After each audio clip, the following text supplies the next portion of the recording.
गांव की अंधी रोशनी। उत्तराखंड की पहाड़ियों में बसा एक छोटा सा गांव था। नाम था चंद्रकोट। वहां रहती थी एक अंधी लड़की, रोशनी। नाम जितना सुंदर था, उतनी ही उसकी आत्मा भी। बचपन में चेचक के कारण उसकी आंखों की रोशनी चली गई थी, लेकिन उसने कभी हार नहीं मानी।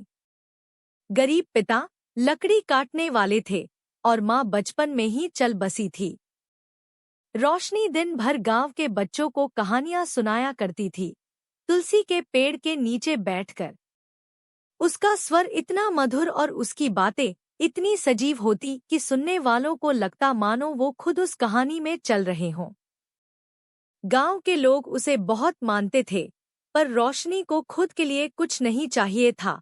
सिर्फ एक सपना था, कभी कोई मेरी आंखों से नहीं, मेरे दिल से मुझे देखे।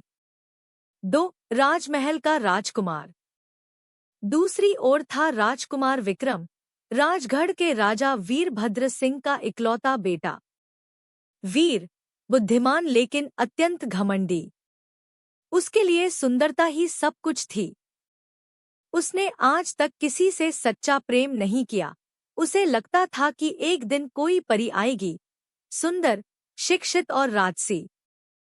पर नियति ने कुछ और ही तय कर रखा था। पहला मिलन। एक दिन राजकुमार शिकारी दल के साथ जंगल में आया। अचानक बारिश आ गई और सभी लोग इधर-उधर हो गए। राजकुमार अकेला रास्ता भटक गया। उसे कुछ दूर एक बांसुरी की आवाज सुनाई दी। आवाज उसे चंद्रकोट के उस तुलसी के पेड़ तक ले आई। वहां बैठी थी रोशनी, अपनी दुनिया में मग्न। विक्रम ने पूछा, तुम यहाँ अकेली क्या कर रही हो?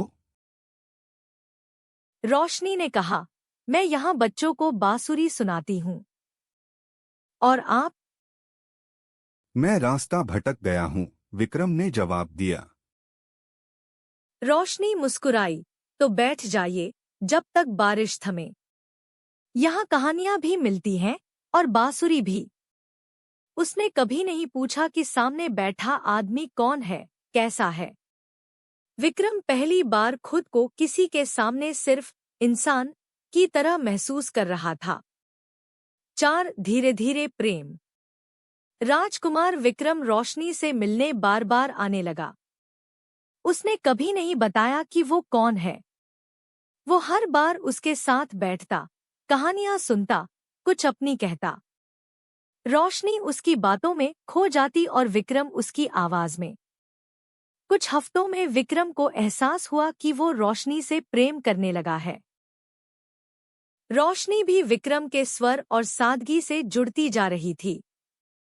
उसने एक दिन कहा, विक्रम, तुम जब आते हो तो मुझे अपने अंधेपन का दुख भूल जाता है। सच्चाई का खुलासा। एक दिन राजा वीरभद्र सिंह ने अपने बेटे के पीछे आदमी लगवाए। उन्हें पता चला कि विक्रम एक अंधी गरीब लड़की से मिल रहा है।